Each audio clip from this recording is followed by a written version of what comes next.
Hello guys, PCS preparation के online platform में मैं प्रिया आपका स्वागत करती हूँ। आई होप आप सब अच्छे होंगे। तो देखिए, हम लोगों ने लास्ट टाइम मध्यकालीन भारतीय इतिहास के स्रोत वाला चैप्टर ख़त्म कर दिया था। 2 पार्ट थे इसके, ये वाला ख़त्म हो गया है। और आज नया चैप्टर शुरू करते हैं, तुर्कों के आक्रमण से पूर्व भारतीय राजवंश। ठीक है, ये पहला पार्ट है आज इसका। तो चलिए देखते हैं पहला क्वेश्चन क्या कह रहा है।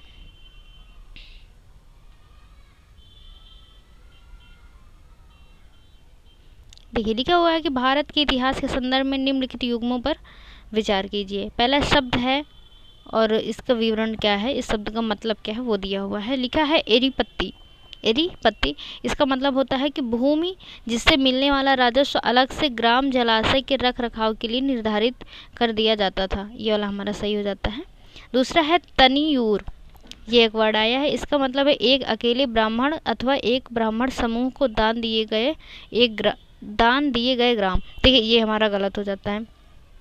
तनियूर का मतलब क्या है मैं अभी बताती हूँ। नेक्स्ट देखिए, घटिका, इसका मतलब होता है प्रायः मंदिरों के साथ संबद्ध विद्यालय।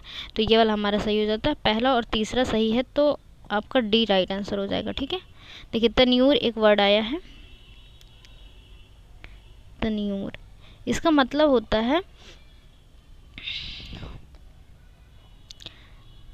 पहली बात तो ये चोल साम्राज्य से संबंधित शब्द है।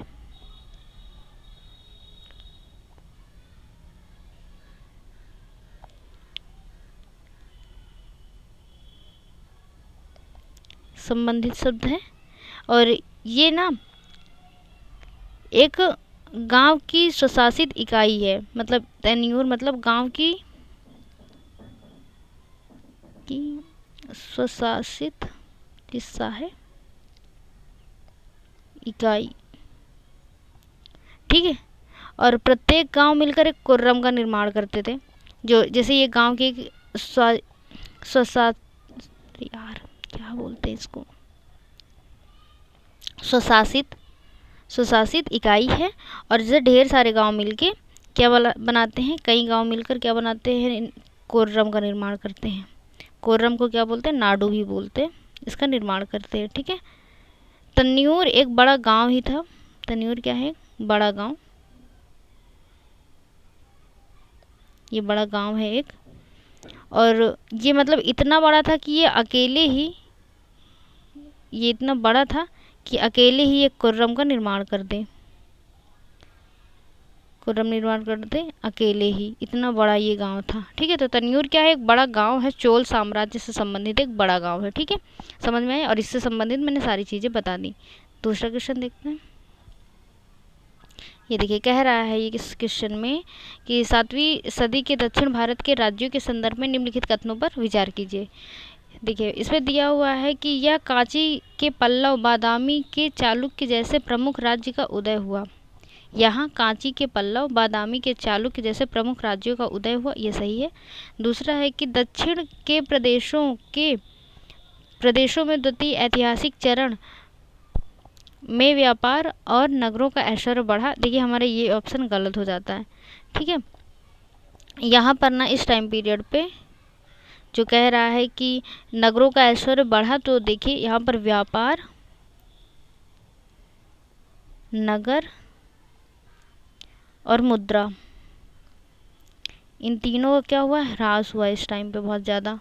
और यहाँ पर कह रहा है बढ़ा है, इस वजह से ये गलत हो जाएगा। तीसरा, इस काल में प्रमुख लक्षणों में ब्राह्मण को कर मुक्ति भूमि अनुदान भी शामिल था। ये वाला भी सही है। तो पहला तीसरा सही है, ऑप्शन नंबर सी आपका राइट आंसर हो जाएगा। अगला क्वेश्चन देख लेते हैं। कह रहा है कि 7वीं सदी में दक्षिण भारत के राज्यों के संदर्भ में निम्नलिखित कथनों में कौन सा असत्य है। ठीक है, लिखा यह ब्राह्मण धर्म का उत्कर्ष हुआ। यहाँ ब्राह्मण धर्म का उत्कर्ष हुआ, सही है। दूसरा दिया शिव और विष्णु के प्रस्तर मंदिरों का निर्माण आरंभ हुआ, ये भी सही है। प्रस्तर मतलब पत्थर, मैंने शुरू में बताया था। फिर है कि 5वीं सदी में यहाँ प्राकृत राजभाषा थी और शासन पत्र प्राकृत में ही जारी होते थे। देखिए, ये हमारा गलत हो जाता है। प्राकृत नहीं था,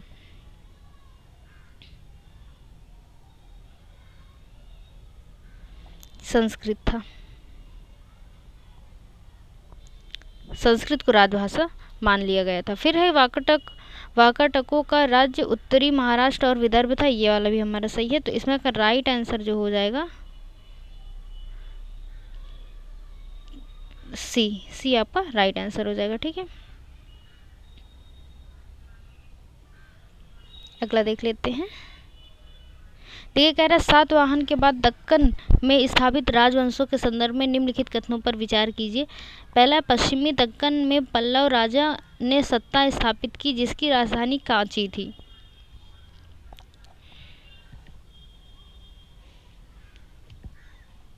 ये क्वेश्चन दिया हुआ है कि पश्चिमी दक्कन में पल्लव राजा ने सत्ता स्थापित की जिसकी राजधानी कांची थी। देखिए ये हमारा गलत है। क्यों गलत है? कि पश्चिमी दक्कन में पल्लव ने नहीं, चालुक्य ने सत्ता स्थापित की थी। किसने? चालुक्य ने। जिनकी राजधानी क्या थी? वातापी, जिसकी वजह से ये पॉइंट गलत हो जाता है। दूसरा कि प्रायः द्वीप के पूर्वी भाग में चालुक्यों ने सत्ता स्थापित की, ये गलत है। चालुक्यों ने नहीं की थी, पल्लव ने की थी। ठीक है, जिसकी वजह से दोनों गलत है। तो कौन सा सही हो जाएगा? ना तो एक, ना तो डी, ना तो दो। डी इसका राइट आंसर हो जाएगा। अगला क्वेश्चन देख लीजिए। लिखा है कदम्ब राज्य के संदर्भ में निम्नलिखित कथनों में से कौन सा सही है? पहला कि इसकी स्थापना मयूर शर्मन ने की, एकदम सही है, ये मयूर शर्मन ने ही की थी। फिर दिया हुआ है कि यह उत्तरी कर्नाटक और कोंकण तक फैला था, ये भी सही है। फिर है कि इसकी राजधानी कोलार थी, नहीं देखिए यही गलत है। इसकी कोलार नहीं थी, वैजयंती थी, वैजयंती। इसको और कुछ बोलते हैं, बनवासी बोलते हैं, बनवासी, वैजयंती या बनवासी बोलते थे। ये इसको राजधानी बनाया। ठीक है, पहला दूसरा सही है और सही पूछ रहा है, तो ए आपका राइट आंसर हो जाएगा।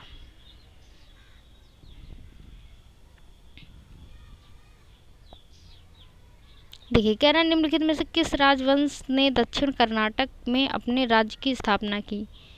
दक्षिण कर्नाटक में अपने राजवंश की स्थापना की कदम्ब ने, चालुक्य ने, गंग ने और पल्लव वंश ने। तो इसका राइट आंसर हो जाएगा सी, आपका राइट आंसर हो जाएगा। इन्होंने की और इन्होंने राजधानी किसको बनाई थी? कोलार को राजधानी बनाई थी। ठीक है, क्या है ये? राजधानी है।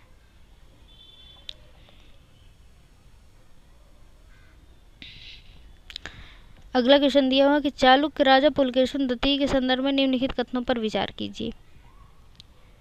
ये हमारा क्वेश्चन दिया हुआ है, जिसमें लिखा है ऐहोल अभिलेख से उसके बारे में जानकारी मिलती है। ऐहोल अभिलेख में ये पुलकेशिन द्वितीय के संदर्भ में जानकारी मिलती है। किसमें से? ऐहोल अभिलेख से। ठीक है, सही है। उसका दरबारी कवि रवि कीर्ति था, ये भी सही है। और फिर लिखा है कि उसने पल्लवों को हराकर वेंगी प्रांत जीता था, वेंगी प्रांत जीता था, ये वाला भी सही है। तो देखते हैं ऑप्शन ये दिया है, कहाँ पर है? ये डी आपका राइट आंसर हो जाएगा। तीनों सही है। देखिए अगला क्वेश्चन देखिए क्या कह रहा है। निम्नलिखित कथनों पर विचार कीजिए। पल्लव राजा नरसिंह वर्मन ने वातापी कुंड की उपाधि धारण की। देखिए कह रहा है कि इसमें कौन सा सही है और ये वाला हमारा सही हो जाता है। दूसरा लिखा है कि राष्ट्रकूटों ने पल्लवों के प्रभुत्व को समाप्त किया। देखिए गलत है, राष्ट्रकूटों ने नहीं, चालुक्यों ने किया था। चालुक्यों ने पल्लवों के प्रभुत्व को समाप्त कर दिया था, तो ये वाला हमारा गलत हो जाता है। सही है केवल एक, ए आपका राइट आंसर हो जाएगा।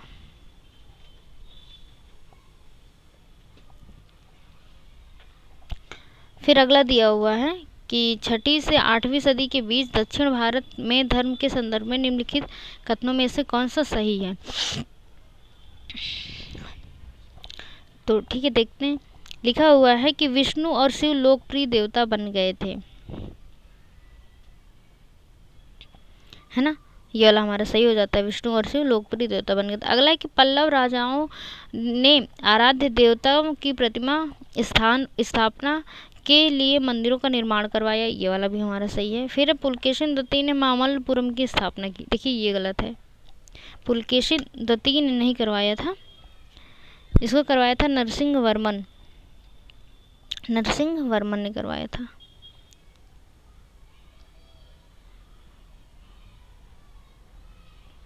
नरसिंह वर्मन ने मामल्लपुरम की स्थापना करवाई थी। तो पहला दूसरा सही है, ऑप्शन नंबर बी इसका राइट आंसर हो जाएगा।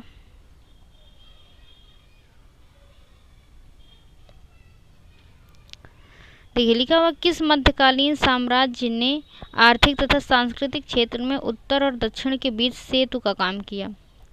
पहला है पाल, फिर है प्रतिहार, फिर है राष्ट्रकूट और फिर है चालुक्य। जिसका राइट आंसर हो जाएगा राष्ट्रकूट, सी आपका राइट आंसर हो जाएगा। ठीक है, अगला क्वेश्चन देख लेते हैं। लिखा हुआ है कि पाल वंश की स्थापना किसने की? धर्मपाल, गोपाल और रामपाल। इसका राइट आंसर हो जाएगा सी, गोपाल ने किया था। ठीक है, अगला क्वेश्चन देख लेते हैं।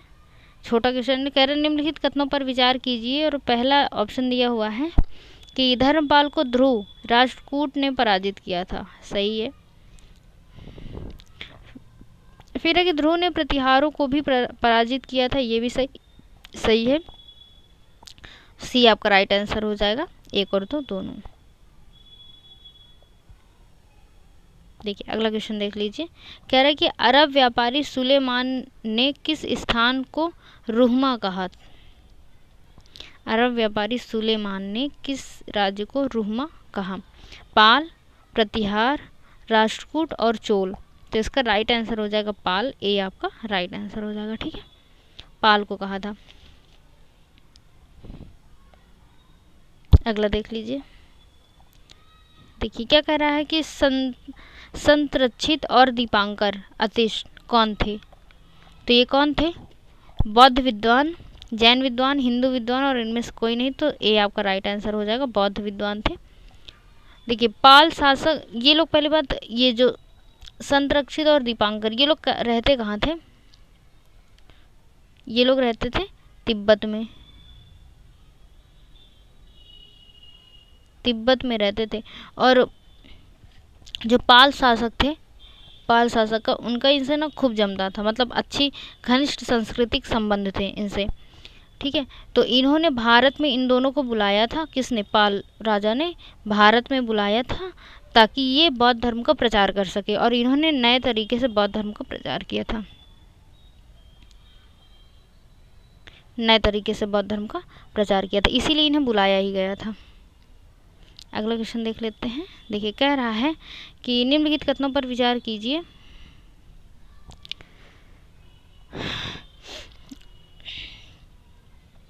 लिखा है कि कौन सा सही नहीं है, है ना। तो देखिए लिखा है कि पालों के दक्षिण पूर्व एशिया के साथ व्यापारिक और सांस्कृतिक संबंध थे, सही है। दूसरा, देवपाल ने शैलेंद्र शासक को नालंदा में विहार बनाने की अनुमति दी, ये भी सही है। फिर देवपाल ने विक्रमशिला विश्वविद्यालय की स्थापना की। देखिए यही हमारा गलत है, गलत यानी गलत पूछ रहा और सही यही है तीसरा वाला। तो डी आपका राइट आंसर हो जाएगा। देवपाल ने नहीं किया था, धर्मपाल ने किया था। राइट जो इसका सेंटेंस होगा, तो धर्मपाल ने विक्रमशिला विश्वविद्यालय की स्थापना की थी। ठीक है, तो डी आपका राइट आंसर हो जाएगा। अगला क्वेश्चन देख लेते हैं, छोटा सा है कि प्रतिहार राजवंश का वास्तविक संस्थापक कौन था? भोज परमार, मिहिर भोज या भोज, महेंद्रपाल और ध्रुव। इसमें का राइट आंसर हो जाएगा ऑप्शन नंबर बी, मिहिर भोज, इन्होंने किया था। ठीक है, अगला देख लेते हैं। ये देखिए क्वेश्चन क्या कह रहा है कि मध्यकालीन यात्री और इससे संबंधित देश। पहला है अल मसूदी जो कि बगदाद से संबंधित है, Suleiman, Venice, Marco Polo, Iran. मतलब कौन सा सुमेलित सही वाला सुमेलित है? तो देखिए अल मसूदी बगदाद से संबंधित है, सही है। सुलेमान वेनिस से संबंधित नहीं है, सुलेमान अरब से संबंधित है। सुलेमान किससे संबंधित है? अरब से।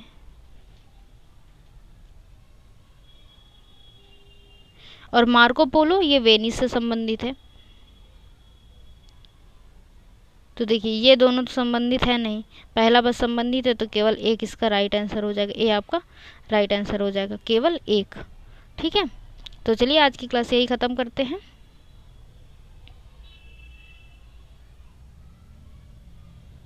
थैंक यू सो मच, पढ़ते रहिए। जय हिंद।